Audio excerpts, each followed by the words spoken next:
Ladies and gentlemen, welcome to the Milestones podcast. I am your host, Jared LeMay, and to my digital left, the viewer's right, Thomas Barakat. With summer in full swing, how's it treating you, Thomas?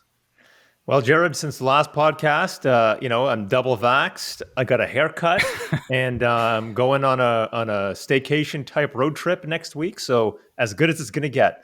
Sounds like fun, and sounds like we're inching our way towards normalcy, which is terrific. So, all right, we're gonna get started with today's episode. And on today's episode, we're gonna be talking more of a serious topic, and I don't mean something that affects your municipality, but it can have far-reaching ripples countrywide. As the second ever Indigenous mayor to be elected in Ontario, this uniquely positioned our guest to help guide us on today's topic, the role of municipalities in reconciliation. And as I previously mentioned, she is the current mayor of Hornepayne, an OGRA director, a locomotive engineer with the Canadian National Railway, which, let me just say, is an incredibly awesome job, just putting that out there. Cheryl Fort, welcome to the podcast, Cheryl. It is a real pleasure to have you on the show today. Well, thank you for having me, Thomas and Jared. I'm so excited to do this with you. And I enjoy being on good roads, and I love being the mayor of Hornepayne. I love representing the people that live here and also the broader region in Northern Ontario. Fantastic. Awesome. All right, let's get things started with laying some groundwork for this episode. As I mentioned, you were the second Indigenous mayor in Ontario, second elected Indigenous mayor in Ontario, and that uniquely positions you to talk today on this topic. So can you give us a little bit of background about yourself and maybe about Hornepayne as well? Yes, for sure. I just want to give some clarity. I'm the second female elected Indigenous mayor in Ontario. Yes, I believe I'm third overall. So, but those are just details. It's still a fantastic accomplishment. It is. It really is, because it's breaking barriers, right? Exactly. And it's the embodiment of reconciliation, so that the voice of Indigenous people are in the decision-making capacities for municipalities. And also, I think it helps us build bridges with First Nation neighbors. So it's, I think it's a feat in itself. It's a very difficult road to navigate because very few of us are doing it. Yeah. And we have to do it with some class and dignity, and remember that we carry with our whole ancestry, and looking back and ensuring that we are properly giving the recognition of the people who've come before us. That's a good point. That's an excellent point. All right. So you are the mayor of Hornepayne. Thomas and I were talking before the podcast about if we did this live, how far it would be to get to Hornepayne. Yeah. And I must say it's a lot further away than I anticipated. Can you give us a little background about maybe the Indigenous communities in the area and Hornepayne as a whole? Yeah, of course. So Hornepayne is the geographical center of Ontario. So it is very far. We're 12 hours from Ottawa, 12 hours from the Manitoba border. So you see the vastness of our province and the land in which we live. So, and we are situated on Treaty 9 territory, and we have several First Nation neighbors around us. Right within our community, there is Hornepayne First Nation, and they're right actually in the process of getting their band status recognition. So that's pretty exciting, and we're hopeful for them to follow that through. But the one thing it's a delicate balance always with having relationships is municipalities are creatures of the province, and First Nations are sovereign governments. So it's almost similar to when municipalities have a relationship with the federal government. So it's a unique experience in Hornepayne. I have to say, our community was first founded with the Indigenous people living here. There's Nagogami-Cease Lake to the north of us, and there's the Shikak River, which used to be the Morrison River. named the Morrison River, and the people lived up and down these waterways and traveled and traded amongst themselves. And then with technology and settling, we have the railway that came through. And of course, you said I work for Canadian National, and my father did as well. Oh, so wow. that's a family tradition on my father's side. But so then that's where the same thing, settling started to happen because of transportation. People needed goods, and the railway was going across Canada to connect people. So Hornepayne is really a central and integral part of all of Canada, because we ship wide, countrywide, coast to coast. Right. And so I think you mentioned in another conversation that we had, Cheryl, that the Indigenous population in Hornepayne is about 10%. Yeah, it's fluctuated over the course of time. Back in the 90s, it was quite higher. And we're just seeing people transition because of jobs, work, also being welcomed. The bigger cities, I've had this conversation with friends and family, bigger cities tend to be more inclusive. So there's a more welcoming feel. You can kind of hide away, so it's easier to go about your daily life. And I am happy to say that in Hornepayne we are transitioning and understanding that we all need to live together and build those bridges together. And even with our Hornepayne memory lane books, there's although there was always a significant Indigenous population within the community, the memory lane books don't quite identify that. So as we look back into history, and I think that's a Canadian-wide theme, right? That the Indigenous history is a sideline when really it was a network in behind everything that was happening. So we are moving forward, and I'm happy. And of course, Hornepayne elected their first Indigenous mayor, so this is good. Yeah, so there's definitely some steps there. I guess we mentioned earlier there's some representation matters, and perhaps the Indigenous communities in Hornepayne feels a little bit more welcome, or more. There's more of an inclusive feel having an Indigenous mayor. But I think the interesting, I guess, topic or conversation for you is, or even in general, is how do you balance the needs of your role as a mayor and that of an Indigenous person, especially when it comes to reconciliation, because you have a very unique perspective on that. A lot of the times when we hear about reconciliation, a lot of people are very well intentioned with it, but you'll get the land acknowledgement before a meeting, and then it just kind of goes on. So, what does reconciliation mean to someone like you, who's in a municipal position, but with that Indigenous background? First of all, it's very eye-opening, because we don't want Indigenous people, myself included, to do the heavy emotional lifting of getting people on track, so to say, or down the right path, or, I, so to speak, share my moccasins. So what I found is, like at Hornepayne, we do not do a land acknowledgement at the beginning of our meetings. When we passed our strategic plan of council, we decided to create an Aboriginal advisory council so that we could ask for guidance. What do you need? And we're seeing this now played out, especially with the heaviness that has come across the country because of all the children that are being discovered. And although Indigenous people for quite some time have known this, that there has been this hidden reality, the rest of Canada is seeing it. So we're seeing that one place in municipalities that might be good for moving forward is having a healing place for Indigenous people. I know on First Nations communities, there was fires lit and healers, and people could go for just some counseling there in those spaces, in those safe spaces. And yet in our municipality, I felt very limited. I was like, "Ooh, we don't have this. We can't reach out to the Indigenous populations in our community to help with this and carry this heaviness."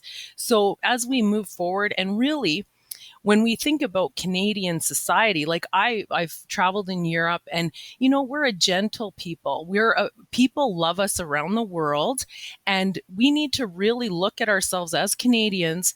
Is how do we embrace this reality that we as a country allowed to happen? These were laws that were set in our country, and how do we reconcile from that and still come out with our strengths of who we are as a people? So it will be a balancing act, but I think there's many inroads. So back to how do we make it real is people really have to see the benefit of why reconciliation is important. And it's important because what happened to Indigenous people happened under policy and law, and it could happen to anyone, any race, any type of group of people, especially minorities, outlying groups. So we don't want to be, that is not who we are as Canadians. So there's lots of work to be done, but I think in the end, I see a future Canada that's beautiful and glorious, even more so than it is today, where we have a very unique land sharing base with several different sovereign nations and Canada. And I think it could be an amazing example for the rest of the world. Yeah, and yeah, you make a few good points there. I guess the first one that came to mind for me is you mentioned letting people kind of know what it is and the emotional burden and all that. I would just say I think Jared and I are a product of the public school system in Ontario, and even though we were kind of I don't think it was something that was very much discussed too much. For example, if we think about the residential schools, I was in public schools in the late '90s, early 2000s, and I kind of remember seeing it like a little part in a textbook, the little square, like there was blah blah blah blah. It was done, and there was some bad elements to it, and that was pretty much it. So the discussion or the awareness, you start to for me personally. The TRC and the recommendations that came out, the calls to action in 2015, that was a little bit eye-opening. But when the remains of the children were discovered, even kind of having that in the back, it really hit differently. I don't know what it was about. Like you really felt, and you like, for me personally, I felt like, wow, this is really bad, and we should kind of be we should be more aware of it as Canadians, because it is a part of our history. Like you said, it wasn't just a one-off or type thing. This was systemic. It was the government in collaboration with the Catholic Church, and so in that sense, we have to do a better job, and that should not fall on the Indigenous community to have to kind of hold our hands through that. And then you also mentioned healing, places of healing, and how there's some, I guess, municipalities that do that better. Is it the municipalities itself that are doing that? Like, so are you mentioning, is it like a municipal run program, or is it something, for example, in a bigger community, there's more Indigenous people there and they kind of carve out that safe space for themselves? Yeah. So I'm going to first address the schooling about your experience, because I find it very interesting that your experience with schooling is, that there was this very small little blurb kind of on the course of your schooling where you heard about residential schools or what this was. It wasn't too significant. Before you go on with that, Cheryl, I just want to... Yes, go ahead. I sort of want to contrast Thomas's experience. Okay. I went to a Catholic school, ironically, and I'm not saying this is the Catholic school system. I'm saying I had a really good high school history teacher, and he went in depth on this. Not to call out your age or anything. What year was that in high school? I finished high school in 2003.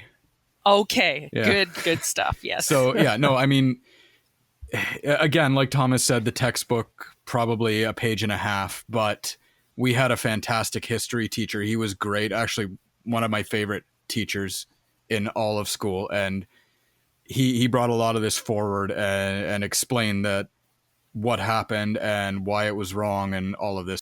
So, I mean, for me, with all of this coming out, it's seeing that there are people out there who want to bring this to the forefront, and I mean, it should be more of a systemic thing. It should be in schools. It should be push forward, because it is part of our history. And the Indigenous people, this was talking about Indigenous people, this whole section, they were discussing how they helped the settlers survive. I believe, like they said, I think he said something like 3 groups of settlers tried to survive and they died on their own. And honestly, we wouldn't be here if it wasn't for Indigenous help and their communities and things like that. So, I mean, for me, it even goes that like further back than that, and then how we treated them. And yeah, it was just, he was a fantastic teacher. And I'm really glad I had a teacher like that to explain this stuff to me. But I mean, it seems like it's just a sort of one-off thing. Like, you're not going to find it everywhere. From hearing from people like online, in person, who say, I didn't hear anything about this in school. And that's so right, Jared. Like, and hats off to your history teacher, because now this is really good, because we're seeing that where Thomas just had what the textbook kind of gave, and you're saying it's like a page and a half, that's what it was. And then you had this teacher that went above and beyond what was required in the curriculum and really gave the students an education. So yeah, it goes back to really getting the information into the textbooks and teaching the truth about our Canadian history, our shared history, and really understanding what it means when Indigenous people are connected to the land. It's sad that the remains of, now it's going to be into the thousands of children, are going to basically cry out to be heard. And it's our time now to really, really do the heavy lifting, get reconciliation on a path where we see where it's a healing, right? It's a healing, and it'll always be a scar in our history, but let's heal it. Let's heal it the best that we can and really have the truth out there. So, and from my perspective, growing up now I was in high school in the early 90s. I actually graduated from high school very ashamed. In the 80s, growing up, there was very few things that were uplifting of Indigenous people in textbooks. It almost seemed like there was very few of us on the land. That's the way it was portrayed. And you didn't, for myself, because I could kind of hide away and hide my Indigenous roots away, it was easier. And so when I graduated, actually before I graduated, about grade 10 would have been the peak, where it was a lot of shame. I held a lot of shame just because I was at what they called at the time an Indian. And it was heavy. And then when I had my children and in my early 20s and started learning what that meant, that I had only learned one definition, a very Western settler definition of what it meant to be Indian. And then I was like, no, my mother is a strong example and I don't need to be ashamed of this. And so then there was almost a reverse shame that I was ashamed of being ashamed. Wow. But it was, so you have these different perspectives, but I'm so glad, Jared, that you had that experience of a teacher that really dug deep and did some hard work that was above and beyond for that time. Excellent. Yeah. So just to follow, Thomas had asked a bit about municipalities and what they're doing and that sort of, I've only know what I see on the news as well. I know Thunder Bay and the First Nation group there went and they had a whole healing. There was a drum ceremony. There was a fire that was kept lit for several days for people to go and just take offerings and raise the children up and to have a time of prayer and to acknowledge that this happened and the healing and the grief. And it was just so much. Like the month of June for me, I still can't comprehend the ups and downs. And even still now moving forward, it's heavy. It is really a heavy grief. So, and I'm not sure how long this is going to take for people to really heal, to really start healing. And I mean, it seems like that's the end goal too, is everybody wants to heal and we want to get to that point. And And it seems like different orders of government, both federal and provincial, have, I guess, attempted, for lack of a better word, to get into reconciliation. I think what was the Harper government, the what was that called? The Truth and Reconciliation Act, and other. I guess there are other things like that. What's the good, bad, and ugly in terms of what the different levels of higher government are doing? Well, I think first of all, that's a really tough question. So I'll do my best, but I'm going to put out a disclaimer right off the top that I might not do this well. But I think the governments really, we touched on one, right? So the provincial government with Indigenous curriculum into the school system, that just needs to happen.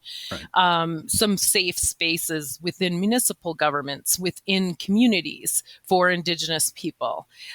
Better building and bridges and reaching out to First Nation groups so governments can do that. But also the provincial and federal governments leading municipal governments as well. We are, like, for my community, we're a small community, and for us to take on any type of research or anything like that, that's way beyond our means. But the federal government and the provincial government can do this hard work for us and show us and guide us the way. And that was a really good start with the Truth and Reconciliation. But even further so, we need to look at bringing all the children home and supporting that, and supporting First Nation communities that this needs to happen, and understanding not only the toll emotionally it's going to take, not just on Indigenous people, but Canadians as well. And the cost, there's a financial cost to that, and not allowing that to overshadow that it needs to happen, that this is a cost we have to pay for as a country. So the federal government, I think the words that they've put on paper need to come into action. That's the best answer I could give there. I'm not going to say that I've seen it fully acted upon, and allowing First Nations to be sovereign.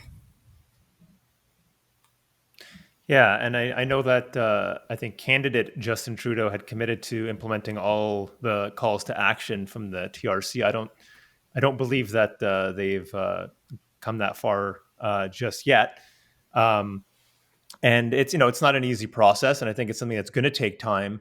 And I think it's just something as a country that, even though I think we've started so. I think we started so far back in a way to get to the place that where we have to be. There's going to be heavy lifting. There's going to be, funding that's going to be needed. There's going to be a change in just a way in seeing things. And it's going to be a lot of eye opening, I think, to a lot of different people. And I think, unfortunately, all these, the remains that have been discovered is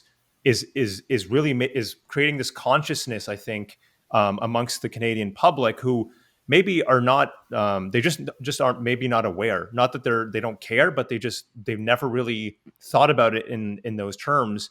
And this has, I think, just been really, it's changing. And I think something like this is going to take time. And a lot of times governments of all orders respond to what the people are saying or the people are thinking. There's a little bit of a lag in the expectations. We see that with, other issues like climate change, where it took the people to really get, care about it, to really get fired up, but for different governments to kind of say, look, we have to do something about this. So although, I know they haven't gotten to the point, or lots of different levels of government have to do more. I hope, that's my hope. I mean, that's me being hopeful, is that now that, there's this level of consciousness that wasn't there before, that people are going to demand more from their governments on these types of things.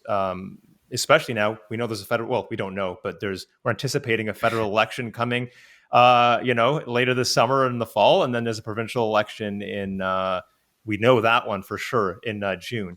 So, and then at the municipal government, which is, I think, why, this conversation, I think, for us as OGRA, is important as a municipal association. It's, how do municipalities, like if you're a councillor, if you're someone that's working for a municipality on the staff side, you're probably thinking to yourself, well, what can I do to help advance this, advance reconciliation? What can I do to just be better at that, or to incorporate that in my way and how I do my job, right? So, for example, at OGRA, where we represent the municipalities of the province, I think we try to incorporate, Indigenous viewpoints into our programming, our conferences.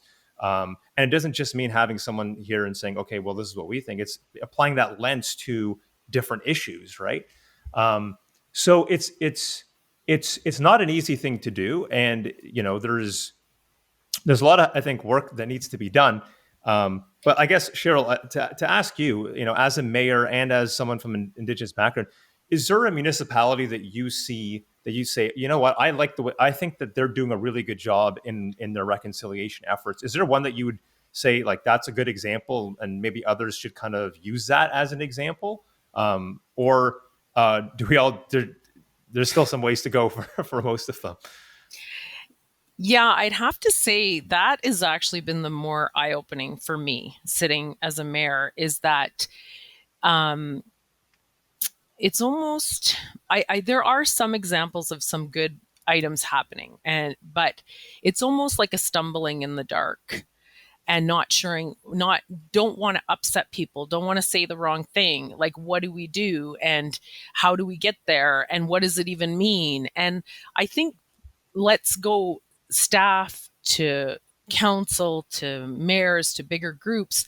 The starting point is empathy, is try to walk in those shoes or those moccasins. Like, try and do that first and look at it from that viewpoint. Because when we're looking at something like, actually this example was used yesterday in a meeting, staring at an elephant, we all see a different angle of that. So we need to understand what we're looking at and how to heal that. And if we look at healing, we use this word, it's going to take healing. There'll be a scar. Well, if we think about our body, the femur is the biggest bone in our body. And if that was to break and you needed to put a metal rod in there, you're looking at months and months of therapy and getting yourself back on track, and you'll never be quite the same, but you'll be good. And you can live a full life. But at the same time, when you break a femur, if you don't get help right away, it could bleed out. You could die. And this is where we need to see as a country that we need to heal this. We need to heal it. And it's been years and years of bleeding out, and it hasn't been true healing.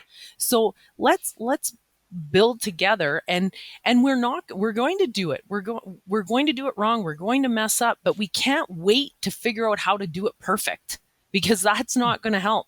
You don't wait to tie on the tourniquet when you find out you're bleeding out. You tie her on.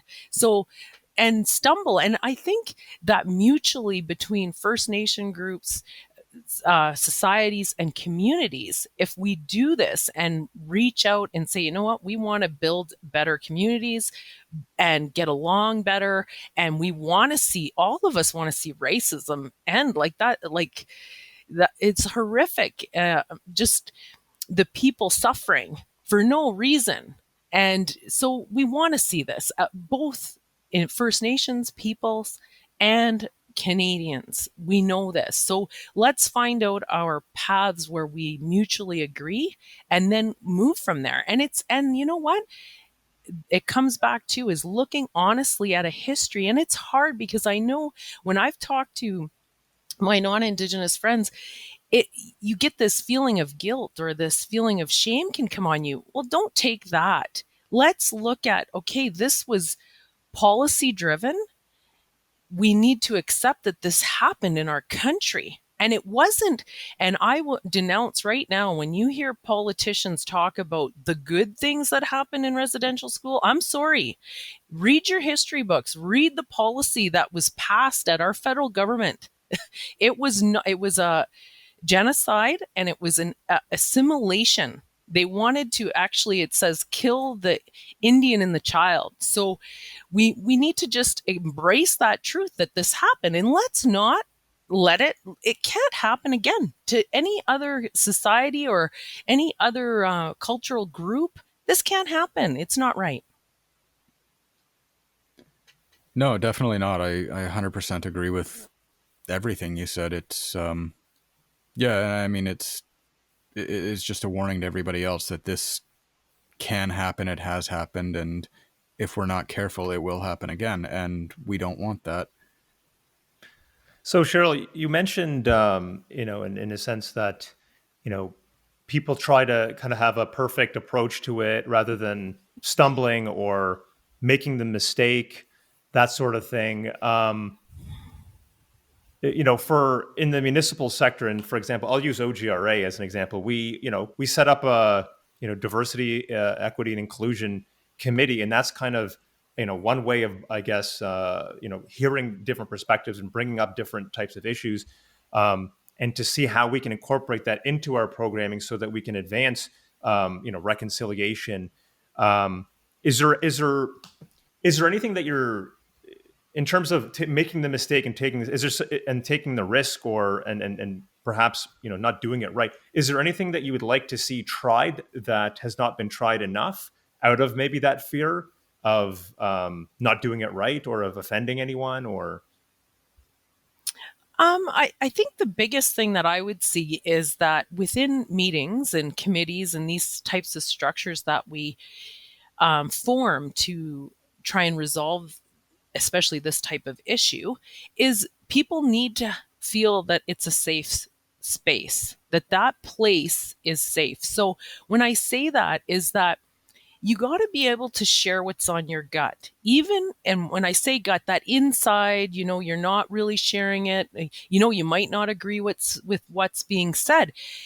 But if you don't share that, progress isn't going to be made. And I've said it many times in many different meetings that tension, it doesn't dissuade progress.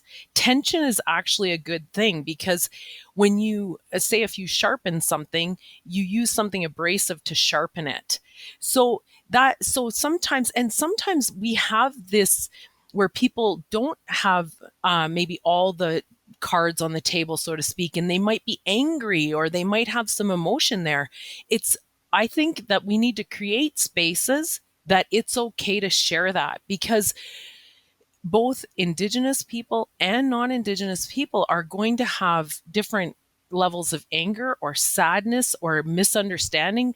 It needs to be a safe space. That's what I see right now, is that I would say currently it's more non-Indigenous people are, I'm not want to use the word maybe scared or concerned about what they would say, but we need to say it, because that is going to say it's something about, well, I didn't learn that in school. Like, no one taught me. I didn't know this, that kind of, well, say that. And then that shows that we need to teach it in school. We need to really teach our history. So that would be I think that would be a good building block. And then those conversations will build what we need for reconciliation.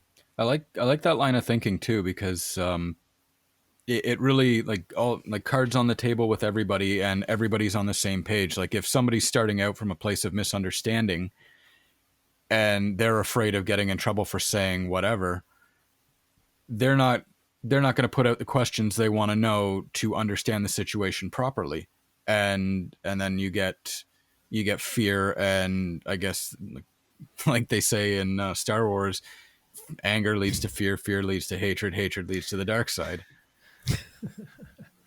So yes, I do like that, getting all your cards on the table, everybody on the same page. I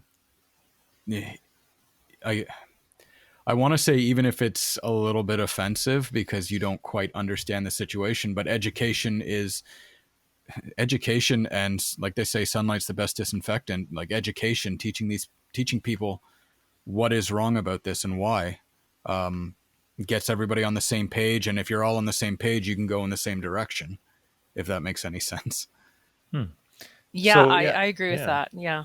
for Yeah, I was sure. going to say, and so essentially what you're saying, Cheryl, and is having a safe space to bring things up, having frank discussions to clear up any sort of misinformation, and then also education, and educating is part of I think any sort of reconciliation, because how do you reconcile when you don't know, in a way.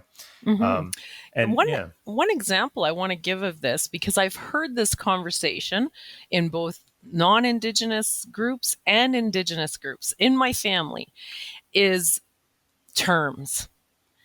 What, like, I use Indigenous. I use that because that is all inclusive of all the Indigenous peoples that live in Canada. That's why I use that. But throughout my life, Indian, Aboriginal, First Nations, and I'll use First Nations on certain occasions when I'm talking about specific groups, like when I had mentioned Thunder Bay and the First Nation groups in that area, because I wasn't sure exactly which ones had all contributed to that healing circle. So, but that being said, I've heard even in our own family, like, now I can't even call myself an Indian. Like, so there's this, like, who am I? Now you're redefining me again, because even at the everyday life level, these decisions get made in other circles that don't kind of filter down, and people quite don't have that full understanding. And that's on both areas, because and then you have non-Indigenous groups that are scared, or people that are concerned about which word to use. So that's a one that can break the ice. That can be the icebreaker. Okay, what is going to be the word, the not, I just don't want to put it as word, because we're talking about a group of people. This is culturally sensitive. So you want to have those discussions. And even as I'm talking right now, I can feel myself struggling to find exactly what I want to say. But I know it's coming from a place where I want healing. Like, I want healing. So if I'm going to be brutally honest and open and authentic, I have to allow myself to kind of stumble through sometimes. Beautiful. I love it. It honestly sounds like a great roadmap to get things started, as well as with every other level of government and their promises so far. It's a good start, and hopefully we're on the right path towards healing. So, um, with that, I know you've got a heart out in about 10 minutes, so we're gonna wrap things up right now. We want to talk to you afterwards. You mentioned a story, and maybe if we're lucky, you'll fill us in on that story. And if our listeners are lucky, we can add that as sort of a separate add-on that you can check out later. But anyway, Cheryl, thank you so much for joining us. It's been an honor. It's fantastic to have you on here. Before yeah. we off, is there anything you want to leave our listeners and viewers with? The only thing I'd want to leave people with is that there are some really good reading materials out there. There are some really good programming podcasts that are available that speak directly to Indigenous issues. Actually, there's one right now. Let me look at my phone. I believe it's called Story Keepers, and they're a brand new podcast that's talking, and they talk about books, Indigenous books. Okay. But you can do one that's just, let me bring it up here. And they have a website. I think they give out a free book every month Oh, cool. for off their Facebook page. And it's Story Keepers. Let's Talk Indigenous Books. And I know coming in October, I believe they're going to have, I believe it's Senator Sinclair will be on the broadcast. So that's good. And anything by Senator Sinclair, I love his speaking. I love listening to his teaching.